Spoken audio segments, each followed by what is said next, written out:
پہلے مشرکین مکہ جو ان دنوں میں اگر باپ کا دشمن بھی، باپ کا قاتل بھی سامنے آ جاتا تھا نا، تو تب بھی اس کو پہ ہاتھ نہیں اٹھاتے تھے۔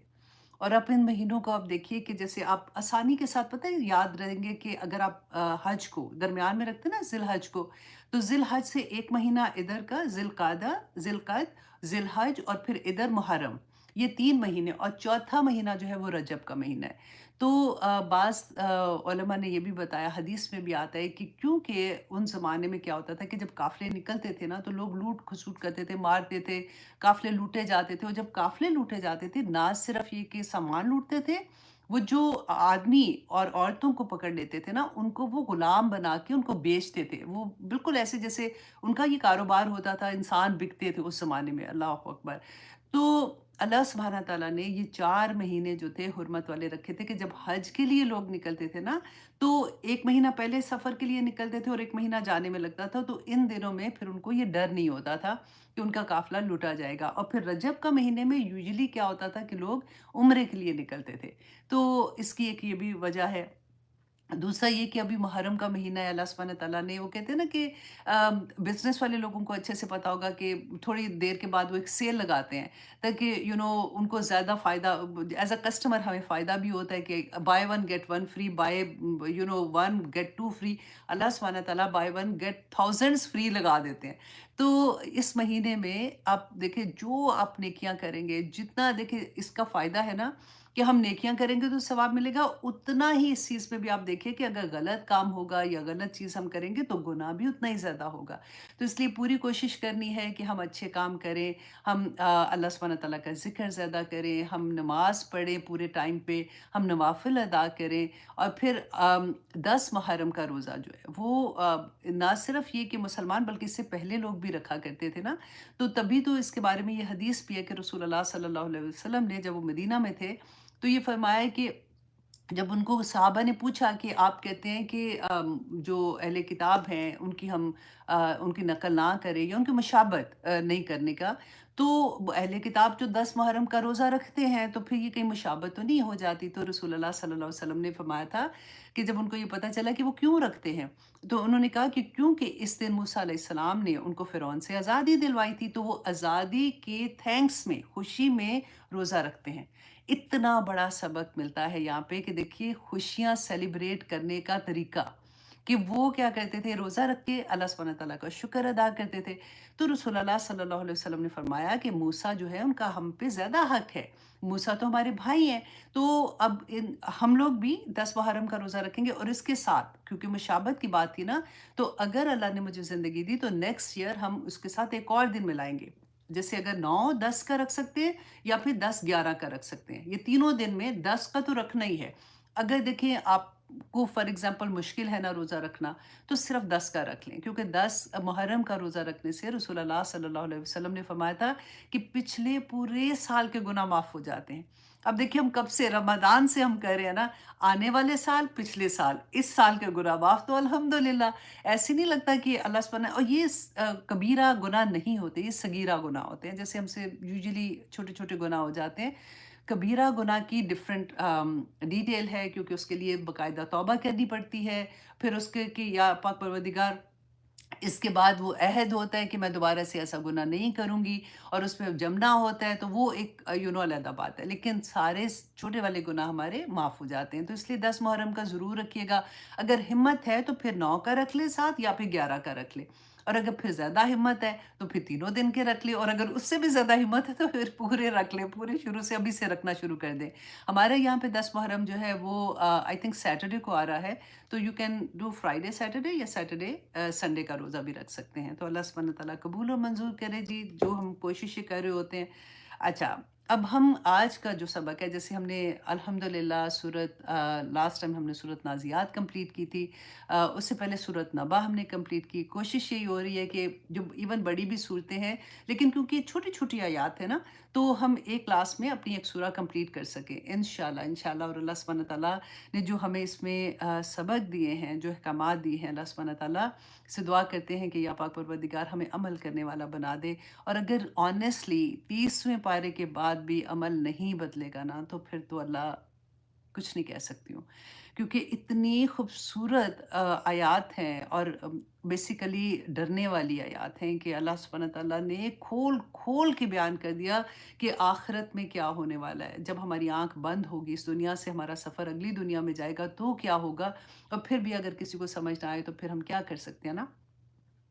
اب آج ہم انشاءاللہ سورۃ عبسہ سے اپنی کلاس کا آغاز کریں گے۔ سورۃ عبسہ جو ہے یہ مکی دور کی سورہ ہے اور اس میں 42 آیات ہیں، چھوٹی چھوٹی آیات ہیں، 42 آیات ہیں اور اس میں ایک رکوع ہے، ٹھیک ہے۔ تو سب سے پہلے تو ہم یہ دیکھیں کہ یہ جو سورہ ہے یہ ایک صحابی رسول ہیں، ان کے بیسیکلی شروع کی 16 آیات جو ہے نا یہ ان کے لیے نازل ہوئی تھی۔ بڑی پیاری سورہ ہے آنیسٹلی۔ سب سے پہلے تو ہم یہ دیکھیں گے کہ شروع میں کہ طلب اور تڑپ، دو چیزیں آپ یاد رکھنا، طلب اور تڑپ یہ جب تک نہیں ہوگی نا تو قبولیت کوئی نہیں ہوتی ہے۔ اللہ سبحانہ تعالیٰ نے فرمایا تھا نا کہ اللہ یہدی من اناب، کہ اللہ سبحانہ تعالیٰ اس کو ہدایت دیتے ہیں جو رجوع کرتا ہے۔ رجوع کیا ہوتا ہے؟ جو چاہتا ہے، جو طلب اس کے اندر پیدا ہوتی ہے نا تو اللہ سبحانہ تعالیٰ عطا کر دیتے ہیں۔ تو آج کی سورہ میں ہم یہ طلب کے بارے میں پڑھیں گے۔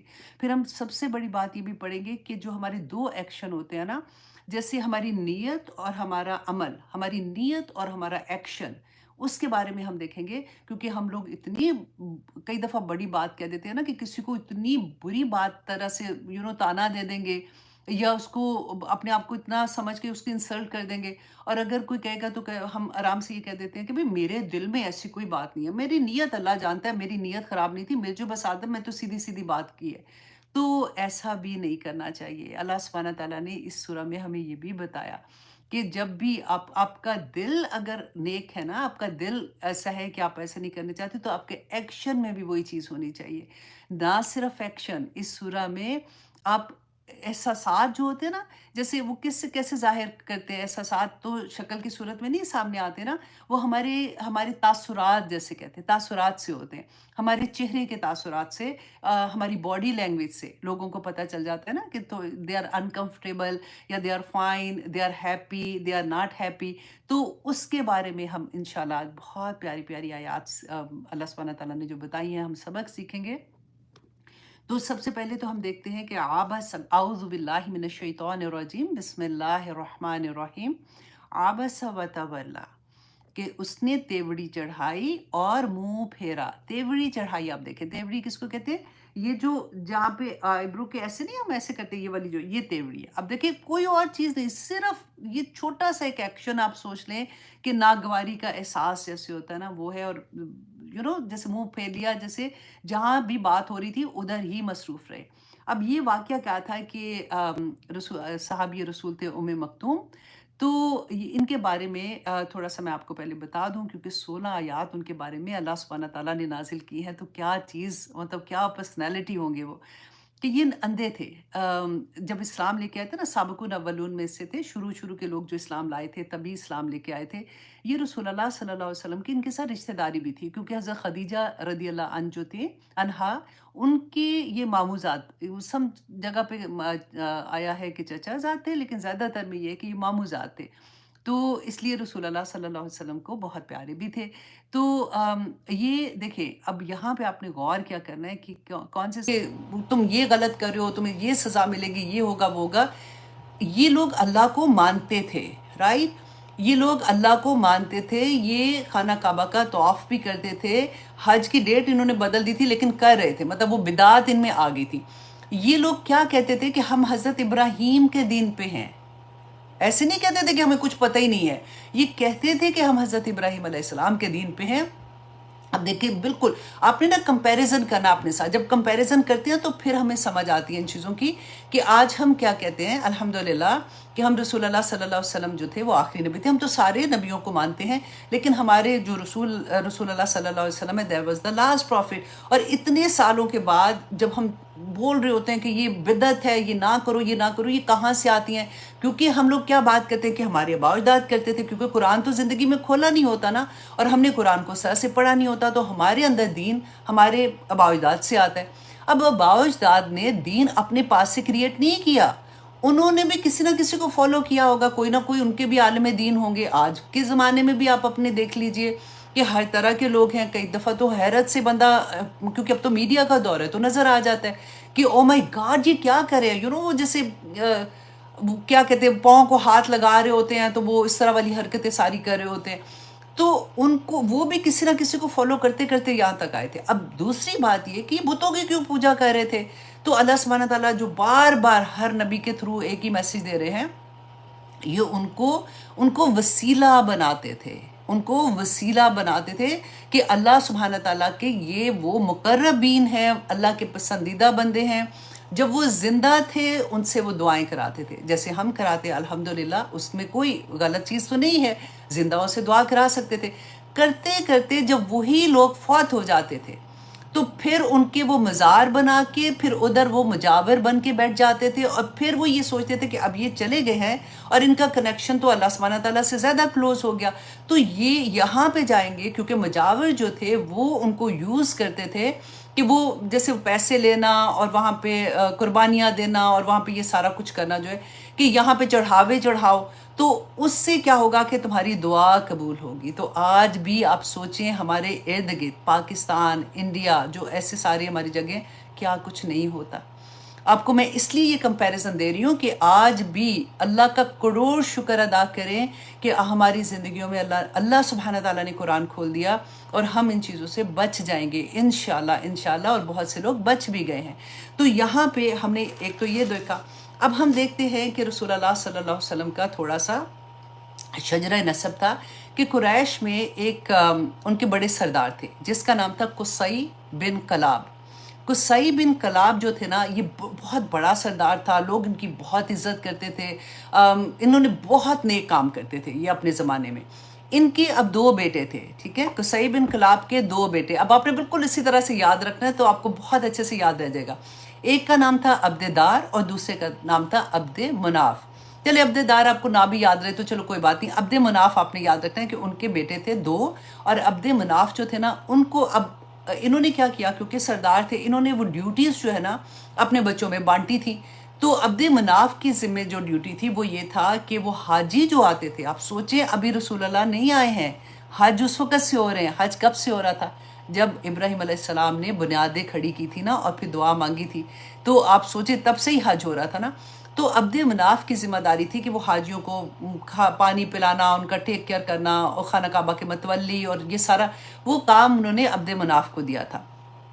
اچھا, عبد مناف جو تھے نا ان کے بیٹے تھے ہاشم. ہاشم جو تھے نا یہ رسول اللہ صلی اللہ علیہ وسلم کے پردادا تھے, ٹھیک ہے, ہاشم رسول اللہ کے پردادا تھے اور یہ عبد مناف کے بیٹے تھے. اب ہاشم جو ہے نا یہ مدینہ گئے تجارت کے لیے, کیونکہ عرب تو تجارت یہ کرتے تھے, تو یہ تجارت کے لیے جب نکلے ہیں مدینہ کی طرف تو وہاں پہ رہے کافی دیر, جتنی بھی ان کا رکنا تھا.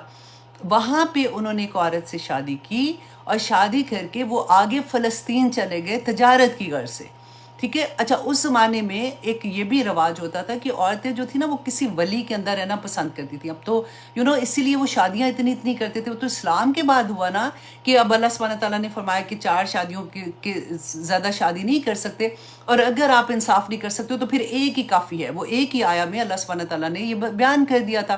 تو اب یہاں پہ جو ہاشم ہے وہ مدینہ میں انہوں نے ایک عورت سے شادی کی جس کا نام آتا ہے سلمہ بنت عمر. تو ان سے جب شادی کی پھر وہ فلسطین چلے گئے.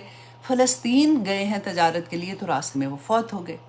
اب جو ان کی وائف تھی شی واز پریگننٹ, تو ان کا جو بچہ پیدا ہوا تو بچہ جو تھا نا وہ کیا تھا کہ جیسے وہ پیدا ہوتا ہے نا تو بچوں کے بال لائٹ سے ہوتے ہیں, لائٹ کلر کے ہوتے ہیں. ان کے بال کیا تھے, وائٹ تھے, بہت زیادہ سفید بال جیسے تھے. تو ماں نے پیار سے ان کا نام ہی شیبہ رکھ دیا تھا, ٹھیک ہے. یہ شیبہ جو تھے یہ چھوٹے بچے تھے جو کس کے بیٹے تھے, ہاشم کے, اور ہاشم کے انتقال ہو گیا جب وہ تجارت کے لیے فلسطین گئے تھے. اچھا, اب یہاں پہ اب فیملی کو پتہ نہیں تھا. اب آج کل کی طرح کی شادیاں تو نہیں ہوتی نا, جب تک 500 لوگ نہ بلا لو تو شادی نہیں ہو رہی ہے. اب وہاں پہ فیملی کو اس وقت نہیں پتہ تھا. بعد میں فیملی کو جب مکہ میں پتہ چلا کہ ہمارے بھائی ہاشم جو ہے اس نے شادی کی تھی اور اس میں ان کا ایک بیٹا ہے, تو ان کے ہاشم کے بھائی کا نام کیا تھا, مطلب. ہم کیا پڑھتے تھے, ابو مطلب پڑھتے ہیں نا, تو یہ منہ